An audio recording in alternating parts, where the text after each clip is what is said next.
السلام علیکم، کیسے ہیں آپ سب؟ امید کرتی ہوں آپ سب ٹھیک ہوں گے، خیریت سے ہوں گے۔ اگر آپ کو میرا ناول اچھا لگے تو پلیز لائک شیئر سبسکرائب ضرور کیجیے گا، اور کامنٹ بھی ضرور کیجیے گا کہ آپ کو ناول پسند آ بھی رہا ہے کہ نہیں۔ تو چلے ریڈ کرتے ہیں۔ عریش، میں تم سے مخاطب ہوں، وہ عریش کے پاس کھڑا ہو کر بولا۔ عریش نے اس بار بھی اس کو کوئی جواب نہ دیا، بلکہ اس بار تو وہ اپنے نوڈلز کا باؤل سامنے والے ٹیبل پر رکھتی کھڑی ہو گئی اور وہاں سے جانے لگی۔ مگر زیام نے اس کی کلائی پکڑ کر اسے روکا۔ ناراض ہو؟ اس نے نرمی سے پوچھا۔ میں کیوں ناراض ہوں گی؟ اس نے بنا زیام کی جانب دیکھے کہا۔ سوری، اس نے شرمندگی سے کہا تو عریش حیران ہو کر اس کی جانب پلٹی۔ کیا کہا آپ نے ابھی؟ اس نے حیرانگی سے دیکھتے پوچھا۔ Sorry, I am really sorry, مجھے ایسے نہیں کہنا چاہیے تھا تم سے، وہ شرمندگی سے نظریں جھکائے بولا تو عریش چہرے پر تلخ مسکراہٹ آئی۔ کتنا آسان ہے نا کسی کا دل دکھا کر، کسی کو رلا کر بعد میں اسے سوری کر دینا۔ کیا آپ کے سوری کرنے سے سب ٹھیک ہو جائے گا؟ آپ نے مجھے مصیبت میں کہا، آپ نے کہا کہ بی جان نے آپ کے سر پر مصیبت ڈال دی ہے۔ آپ کو کیا لگتا ہے میں خوشی خوشی آپ کے سر پر مسلط ہوئی ہوں؟ ارے اتنا تو آپ کو غم نہیں ہوگا اس شادی پر جتنا مجھے ہے۔ میری ساری زندگی برباد ہو گئی ہے اس شادی سے۔ چاہے ہم لوگوں کا ڈائیورس ہو جائے گا، آپ اپنی زندگی میں مگن ہو جاؤ گے، کیونکہ آپ کو فرق نہیں پڑے گا، کیونکہ آپ مرد ہو۔ لیکن میری زندگی تب بھی آسان نہیں ہوگی، کیونکہ میں ایک عورت ہوں۔ ایک طلاق یافتہ عورت کا ٹیگ میرے ماتھے پر لگ جائے گا، اور پھر میرے لیے کوئی اچھا رشتہ قسمت سے ہی آئے گا۔ میری زندگی تو ہو گئی نا برباد اس شادی سے۔ میں کس پر اپنا غصہ اتاروں؟ میں کیسے بتاؤں کہ میں راتوں کو اٹھ کر روتی ہوں؟ بی جان نے میری زندگی برباد کر دی، سب بڑوں نے زندگی برباد کر دی میری۔ سب کی لاڈلی اب بوجھ اور مصیبت بن گئی ہے۔ بڑوں نے مجھے وہاں نہیں رہنے دیا، اور یہاں مجھے تانے سن سن کر رہنا پڑ رہا ہے۔ مجھے بتائیں میں کہاں جاؤں؟ بتائیں نا کہاں جاؤں میں؟ وہ بات کرتے کرتے رونا شروع کر چکی تھی، جبکہ اس کے بیان کا انداز ایسا تھا کہ زیام کا دل بھی دکھا تھا، اور اس نے اس کی پکڑی کلائی سے اسے اپنی جانب کھینچا، جس سے وہ اس کے سینے سے جا لگی۔ مجھے معاف کرنا، میں نے تمہیں بہت زیادہ ہرٹ کر دیا۔ مجھے بولنے سے پہلے سوچنا چاہیے تھا کہ تم بھی اسی سچویشن میں ہو۔ سوری عریش، ریئلی سوری، میں وعدہ کرتا ہوں دوبارہ ایسا نہیں ہوگا۔ وہ اس کے گرد اپنا بازو حائل کرتے ہوئے بولتا۔ عریش کے رونے میں اور تیزی لے آیا تھا۔ وہ زیام کے سینے سے لگ کر جتنا ہو سکا اتنا کھل کر روئی تھی، اور زیام نے بھی اسے نہیں روکا تھا۔ چلو بس کر دو نا افلاطون، اور کتنا روگی؟ میری نیو شرٹ بھی خراب کر دی تم نے رو کر۔ جب کافی دیر بعد بھی وہ چپ نہ ہوئی تو زیام نے مذاق برے انداز میں کہا، جس پر وہ تھوڑی شرمندہ ہوتی اس سے دور ہوئی۔ سوری، وہ پلکیں جھکائے بولی۔ دوستی کر لیں؟ زیام نے اس کی جھکی پلکوں کو دیکھتے کہا تو عریش نے پلکیں اٹھائیں۔ مطلب؟ اس نے ناسمجھی سے پوچھا۔ مطلب کہ جب تک ہم ساتھ ہیں چلو دوست بن کر رہتے ہیں، اور میں تم سے وعدہ کرتا ہوں طلاق کے بعد میں خود ایک اچھا لڑکا ڈھونڈ کر تمہاری اس سے شادی کرواؤں گا۔ اگر تم کسی کو پسند کرو گی تو بھی میں ایک اچھے دوست کی طرح تم دونوں کو ملانے میں مدد کروں گا۔ تو بولو کرو گی نا دوستی؟ وہ مسکراتے ہوئے کہتا۔ آخر میں اپنا ہاتھ آگے کر گیا۔ ڈانٹیں گے بھی نہیں؟ عریش نے معصومیت سے پوچھا تو زیام کی مسکراہٹ گہری ہوئی۔ ہاں، ڈانٹوں گا بھی نہیں۔ ٹھیک ہے، پھر ہم دوست بن جاتے ہیں، اور میں آپ کو اس بار معاف کر دیتی ہوں، وہ مسکراتے ہوئے کہتی۔ اس کا ہاتھ پر اپنا ہاتھ رکھ گئی تھی، جبکہ روئی ہوئی آنکھوں کے ساتھ چہرے پر بکھری مسکراہٹ نے اس کی خوبصورتی کو اور بڑھایا تھا۔ ہنستی رہا کرو، ہنستے ہوئے اچھی لگتی ہو۔ وہ اس کے چہرے پر نظریں جمائے بولا تو عریش نے زور و شور سے ہاں میں سر ہلایا۔ سب لوگ کھانے کی ٹیبل پر موجود تھے اور اپنا اپنا کھانا انجوائے کر رہے تھے۔ بیگم ذرا مجھے سالن پاس کرنا، احسان صاحب نے نوشہ بیگم سے کہا تو انہوں نے فوراً سے اپنے ہاتھ سامنے پڑا سالن کا برتن ان کے سامنے کیا، اور خود ہی ان کی پلیٹ میں سالن ڈالنے لگی۔ زابر نے سامنے دیکھا تو احسان خان نوشہ بیگم کو مسکرا کر دیکھ رہے تھے، جبکہ ان کے ایسے دیکھنے پر نوشہ بیگم شرما کر چہرہ جھکا گئی تھی۔ ان دونوں کو ایسے دیکھ کر زابر کی آنکھیں شرارت سے چمکی تھیں۔ چاچو، اس نے بڑی محبت سے انہیں پکارا۔ جی بیٹا، ڈبل محبت سے جواب آیا۔ آپ کیوں اتنے کیوٹ ہیں؟ آپ کی یہ مسکراہٹ کیوں اتنی کیوٹ ہے؟ اس نے ٹیبل پر دونوں بازو کی کہنیاں ٹکا کر انہیں دیکھتے پوچھا تو سب لوگ اپنا کھانا چھوڑ کر ان دونوں کی جانب متوجہ ہوئے۔ تمہیں آج مجھ پر اتنا پیار کیوں آ رہا ہے؟ احسان صاحب نے ہنس کر پوچھا تو زابر کی مسکراہٹ میں شیطانی پن آیا۔ مجھے نہیں آ رہا آپ پر پیار، وہ تو آپ کی سیکریٹری کو آ رہا تھا، مجھ سے آ کر کہہ رہی تھی کہ سر آپ نے سر آپ کے چاچو بہت کیوٹ ہیں اور ان کی اسمائل کی تو کیا ہی بات ہے۔ میں تو بس پوچھنا چاہتا تھا کہ آپ کیوں اس سے اتنا مسکرا کر بات کرتے ہیں؟ آپ کو اپنی مسکراہٹ میری پیاری چاچی تک محدود رکھنی چاہیے۔ وہ تیلی لگانے والے انداز میں بولتا پاپے کٹنی کا کردار ادا کر گیا تھا۔ اس کی بات پر جہاں احسان صاحب کے ساتھ سب لوگوں نے ناسمجھی سے جابر کو دیکھا تھا، وہیں نوشہ بیگم نے خطرناک ارادوں سے احسن خان کی جانب دیکھا تھا۔ کیا جابر سچ کہہ رہا ہے خان جی؟ انہوں نے غصے اور جیلسی سے ملی جلی کیفیت سے پوچھا۔ نہیں بیگم جی، ایسا کچھ نہیں ہے، یہ ایسے ہی بکواس کر رہا ہے، میری تو کوئی سیکریٹری ہے ہی نہیں، انہوں نے گھبرا کر کہا تو مگر نوشہ بیگم کو ان پر یقین نہ آیا۔ جابر یہ کیا بدتمیزی ہے، بتاؤ اپنی چاچی کو کہ تم بکواس کر رہے ہو۔ عدنان خان نے جابر کو گھورتے ہوئے کہا۔ ہاں جابر یار، نہ کرو میرے ساتھ ایسے، تمہاری چاچی کی ناراضگی بھی جلدی ختم نہیں ہوتی۔ احسان خان بھی ترلے کرنے والے انداز میں بولا۔ ایکچولی چاچی، آپ کے شوہر سچ کہہ رہے ہیں، ان کی کوئی سیکریٹری نہیں ہے، وہ تو آپ دونوں کو مینا مٹو کی طرح بیٹھا دیکھ کر مجھے آپ لوگوں کا پیار ہضم نہیں ہو رہا تھا، اس لیے میں نے تیلی لگا دی۔ ویسے سیکریٹری آئی تھی میرے پاس، مگر میرے خواب میں وہ اپنے دانت دکھاتا بولا تو نوشہ بیگم نے پہلے احسان صاحب کو ناراض نظروں سے دیکھا اور پھر ہنس پڑی۔ وہ کون سا دن ہوگا جب تم سکون سے بیٹھو گے؟ بیٹھے بیٹھے تمہیں پتہ نہیں کون کون سے دوڑے اٹھتے رہتے ہیں۔ جابر کے ساتھ بیٹھی آبش نے تعصب سے اسے دیکھتے کہا، یہ کون سا طریقہ ہے اپنے شوہر سے بات کرنے کا؟ شوہر ہے وہ تمہارا، عزت سے بات کیا کرو اس سے۔ آپ کہا کرو اسے بی جان، جو چپ چاپ تب سے بیٹی مسکراتے ہوئے جابر کی لگائی تیلی کا ری ایکشن دیکھ رہی تھی۔ آبش نے جابر کو تم کہہ کر بلانے پر آبش کو گھورتے ہوئے بولی۔ بی جان کے ڈانٹنے پر آبش نے سر جھکا لی، جبکہ جابر بی جان کی جانب دیکھنے لگا۔ اوہو بی جان، کچھ نہیں ہوتا، اگر وہ مجھے تم کہہ دے تو میں ان سے چھوٹا ہوں تو وہ مجھے تم کہہ سکتی ہے، عزت دل میں ہونی چاہیے، الفاظ میں کیا رکھا ہے۔ مجھے کوئی مسئلہ نہیں ہے ان کے مجھے تم کہنے سے، وہ بی جان سے کہتا۔ آخر میں آبش کی جانب دیکھ کر مسکرایا، جبکہ اس کے یوں اپنی سائڈ لینے پر آبش اسے دیکھ کر رہ گئی تھی۔ آج کل کے بچوں کو بس بڑوں کے سامنے زبان چلانی ہوتی ہے، جو مرضی کرو، میں اب کچھ نہیں کہوں گی تم دونوں کو، جب تمہیں کوئی مسئلہ نہیں ہے تو میں کون ہوتی ہوں اعتراض کرنے والی؟ بی جان اپنی جان چھڑوانے والے انداز میں بولی تو سب لوگوں کے چہرے پر مسکراہٹ بکھری۔ وہ عریش کو چھوڑنے کے بعد اپنے گانے کی ریکارڈنگ پر چلا گیا تھا اور رات کے 9 بجے تک کہارا واپس آیا تھا۔ اپنے کمرے میں آ کر اس نے اپنی لیدر کی جیکٹ اتار کر بیڈ پر پھینکی، مگر تبھی اس کی نظر جیکٹ کی جیب میں رکھے پین پر گئی۔ اس نے آگے ہو کر جیب سے پین نکالا اور اسے غور سے دیکھنے لگا۔ اس کے دماغ میں صبح کا منظر لہرایا جب وہ عریش کو چھوڑنے جا رہا تھا۔ ویسے کیا تمہاری فیملی بھی اسلام آباد ہوتی ہے عریش؟ گاڑی ڈرائیو کرتے ارمغان نے پوچھا۔ آپ کو میرا نام کیسے پتا؟ عریش نے حیرانگی سے پوچھا تو وہ ہنس پڑا۔ مس عریش، آپ کو آٹوگراف دیتے ہوئے بھی میں نے آپ کا نام لکھا ہے، اور رہا سوال کہ مجھے کیسے پتا، تو آپ کو اس جواب کے لیے اپنی ڈائری دیکھنی چاہیے، وہ سامنے نظریں رکھے مسکرا کر بولی۔ تو عریش سوچ میں پڑ گئی اور پھر سمجھ آنے پر ہنس کر سر جھٹک گئی، کیونکہ اس نے خود ہی اپنی ڈائری کے ہر پیج کے کونے میں اپنا نام لکھا رکھا تھا۔ اوہو میں کتنی پاگل ہوں نا! وہ اپنی بیوقوفی پر شرمندگی سے مسکراتے ہوئے سر پر ہاتھ مارتی بولی تو ارمغان کی مسکراہٹ گہری ہوئی۔ وہ اپنی سوچوں سے واپس نکلا اور اس پین کو اپنے بیڈ کے ساتھ والے ٹیبل پر رکھا۔ مجھے انتظار رہے گا اس پاگل سے دوبارہ ملنے کا، وہ ہلکی آواز میں خود سے کہتا واش روم کی جانب بڑھ گیا۔ واہ جی واہ، آج میرے لالا کی چال ہی انوکھی ہے۔ وہ اپنے کمرے سے نکل کر نیچے والے پورشن میں جا رہی تھی کہ عدیان کے کمرے کے پاس سے گزرتے کھلے دروازے کی وجہ سے اس کی نظر شیشے کے سامنے کھڑے عدیان پر گئی، جو گرے شرٹ اور بلیک پینٹ پہنے خود پر پرفیوم کا چھڑکاؤ کر رہا تھا۔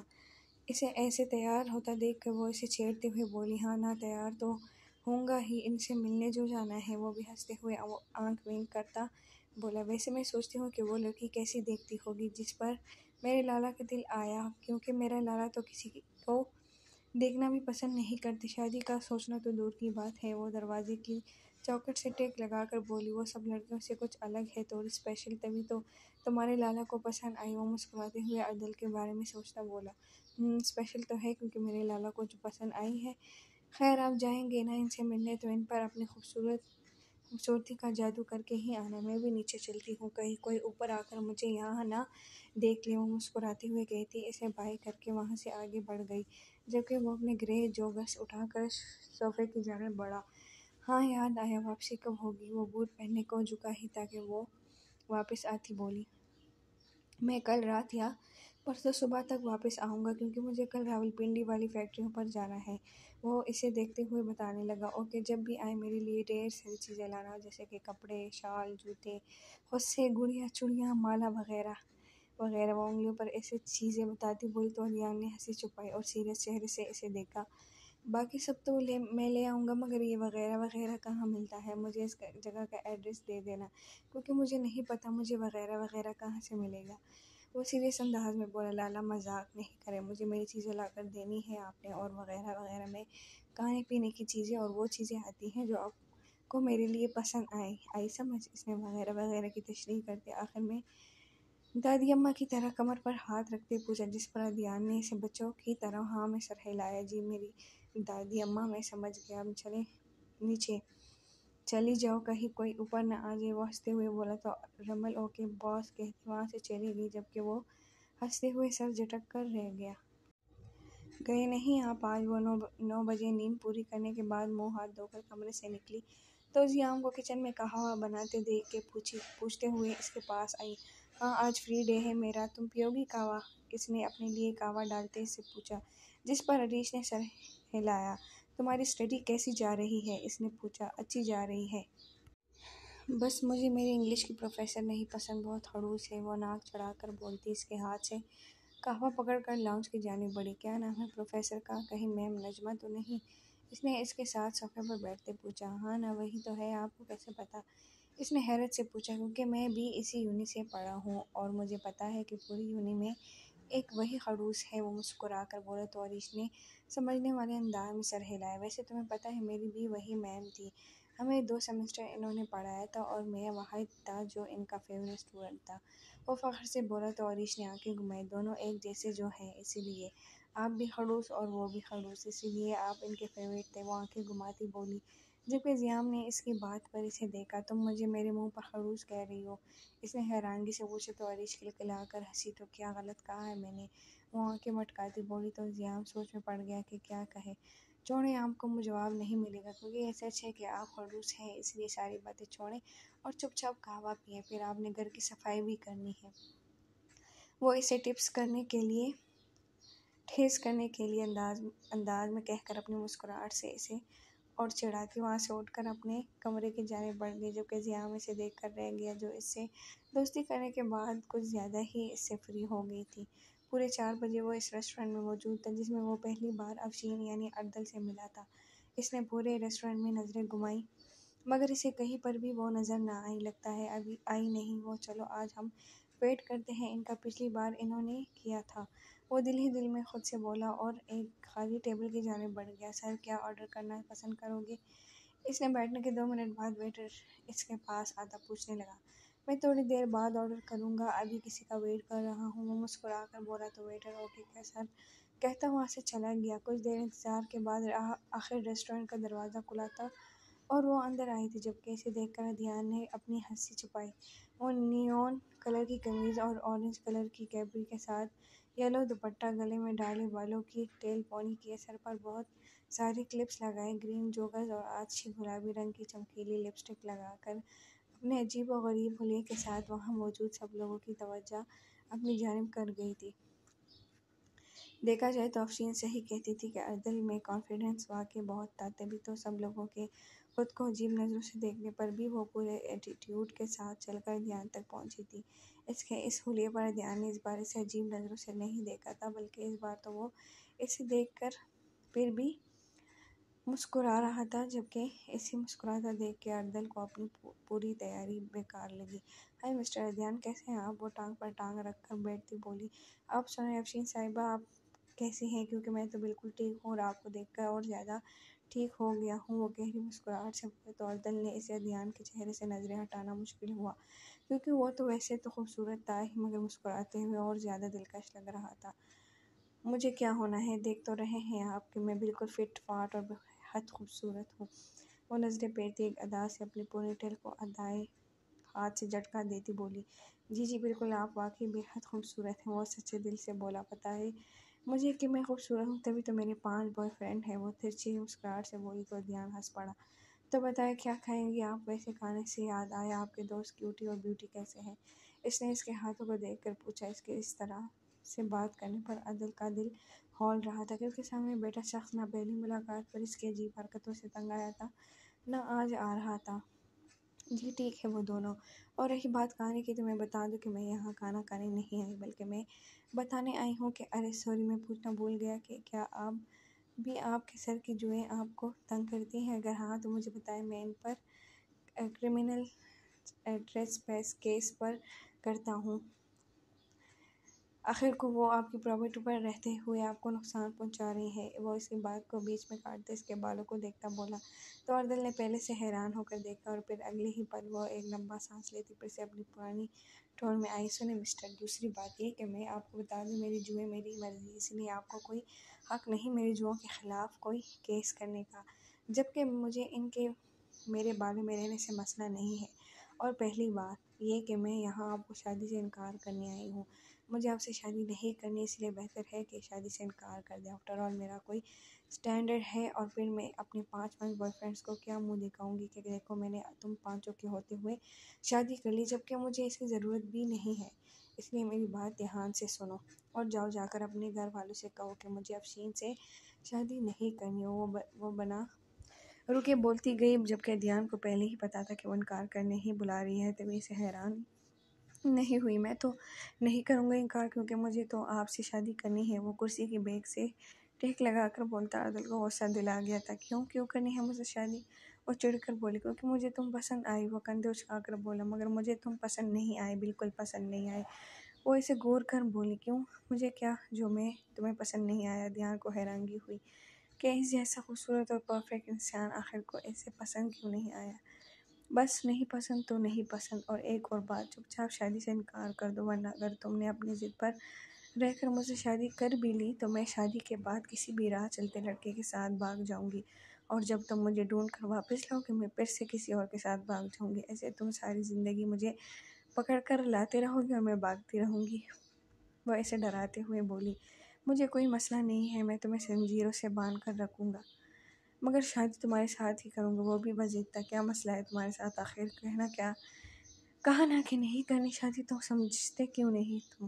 وہ غصے سے ٹیبل پر ہاتھ مار کر کھڑی ہوتی بولی، جبکہ اس کے ایسے ٹیبل پر ہاتھ مارنے اور اونچی آواز میں بولنے پر ریسٹورینٹ میں موجود لوگوں نے ان کی جانب دیکھا۔ مجھے تو کوئی مسئلہ نہیں ہے، بس میرے دادا کو ہے، میں تو شادی نہیں کرنا چاہتا تھا، انہیں جلدی تھی اور انہوں نے مجھے زبردستی تم سے ملنے بھیج دیا۔ تم سے مل کر انکار کرنے کا تھا، میرا تو ارادہ تم سے انکار کرنے کا تھا، مگر مجھے پسند آ گیا اور میں نے سوچا کہ دادا غلط نہیں کہتے، شادی کر لینی چاہیے اور 5-6 بچے بھی پیدا کر لینے چاہیے۔ بس پھر میں نے اپنی سوچ پر مہر لگائی اور پکا ارادہ کر لیا کہ تم سے شادی کروں گا اور آدھے درجن سے بچے پیدا کروں گا۔ ویسے اگر تم 1 درجن کرنا چاہو تو بھی کوئی مسئلہ نہیں، وہ مسکراتے ہوئے بولتا۔ عادل کے کانوں اور گالوں سے دھوئیں نکال گیا تھا۔ آج تو عادل کو لگ رہا تھا کہ سامنے بیٹھا آدمی پاگل ہے۔ باہر میں جاؤ تم فضول انسان، میں بھی بتا کر جا رہی ہوں تمہیں کہ مجھے تم سے شادی نہیں کرنی۔ وہ غصے اور دھیان کی باتوں کی وجہ سے شرم سے لال ہوئے گالوں کو پھلا کر کہتی پاؤں پٹک کر وہاں سے چلی گئی، جبکہ دھیان پہلے تو اٹھ کر اس کے پیچھے جانے لگا، مگر پھر وہیں بیٹھا رہا، کیونکہ اسے ابھی پیچھے جانا صحیح نہ لگا۔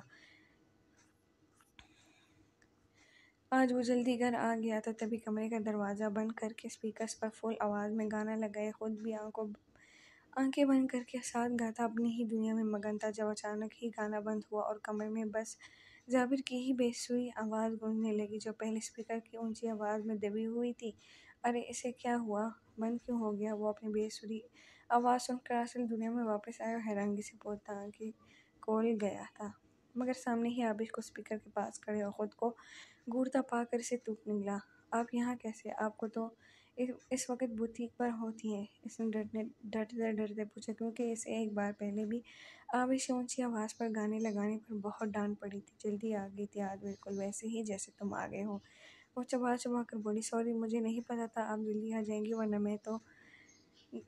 میں نہ لگاتا گانا۔ وہ سر جھکا کر بولا، تو عابد کو نہ جانے کیوں اس کا شرمندہ ہونا برا لگا۔